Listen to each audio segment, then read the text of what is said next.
Suasana menjelang tanggal 30 September 1965 pun makin panas.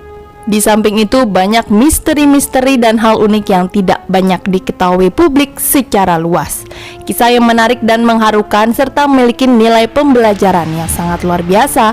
Itu adalah kisah dari pahlawan revolusi Letjen S. Parman. Ada apa dengan S. Parman yang kala itu menjabat sebagai asisten 1 intelijen Menteri Panglima Angkatan Darat dan dikenal dekat dengan Menpang AD Jenderal Ahmad Yani?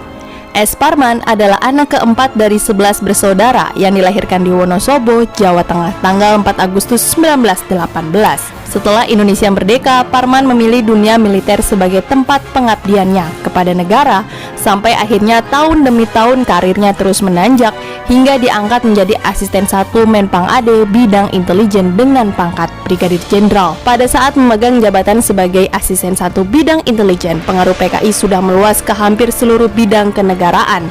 Lawan utama PKI adalah Angkatan Darat. PKI menyebar opini publik bahwa AD berniat menggulingkan kepemimpinan Presiden Soekarno. Oleh karena itu, PKI mendesak Presiden membentuk Angkatan Kelima, di mana anggotanya adalah buruh dan tani yang dipersenjatai. S. Parman memiliki kakak kandung yang bernama Sakirman, di mana anak nomor 3. Ia merupakan lulusan ITB dan merupakan sosok yang humble, merakyat, dan dekat dengan rakyat kecil. Barangkali karena karakter itulah yang menyebabkan Sakirman merasa nyaman dengan ideologi komunis. Insinyur Sakirman merupakan salah satu tokoh penting di jajaran elit PKI. Dia menempati jabatan sebagai anggota Politbiro CCPKI, yang dalam dunia politik sekarang barangkali pengertiannya adalah Dewan Penasehat.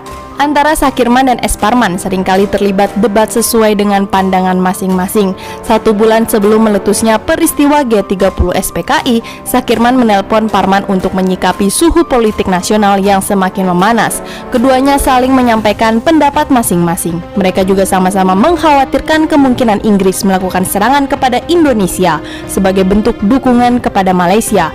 Namun, apa mau dikata, ideologi dan tugas adalah yang memisahkan kedua kakak beradik ini hingga meletusnya G30 SPKI. Pada dini hari 1 Oktober 1965, S. Parman diculik gerombolan G30S yang dipimpin oleh Serma Satar dari Resimen Cakrabirawa dan dibawa ke Lubang Buaya. Sementara itu, Sakirman sang kakak tertangkap oleh tentara saat akan mengungsikan keluarganya ke rumah salah seorang adik Sakirman di Denpasar, Bali. Sakirman pun dieksekusi oleh tentara sekitar bulan November tahun 1965. Terkait peristiwa yang menewaskan kakak beradik itu, keluarga Kromo di Harjo menyikapinya dengan penuh kebesaran jiwa. Menurut salah seorang anggota keluarga dekatnya, tidak ada niatan dari Sakirman untuk mencelakai Parman. Secara politik dan ideologi mereka saling berbeda tajam, tetapi dalam hubungan keluarga mereka tetap berhubungan secara hangat dan penuh persaudaraan. Apalagi keduanya sangat dekat dengan kakak perempuan mereka, yaitu Turkinah. Pihak keluarga pun menyadari bahwa banyak keputusan politik PKI yang sangat tertutup, bahkan cenderung dirahasiakan, sehingga sekalipun Sakirman berada pada posisi strategis sebagai anggota Politbiro pun, namun bisa jadi keputusan PKI tersentral pada figur ketua CCPKI yaitu DN Aidit dan sosok kontroversial Syam Kamaruzzaman.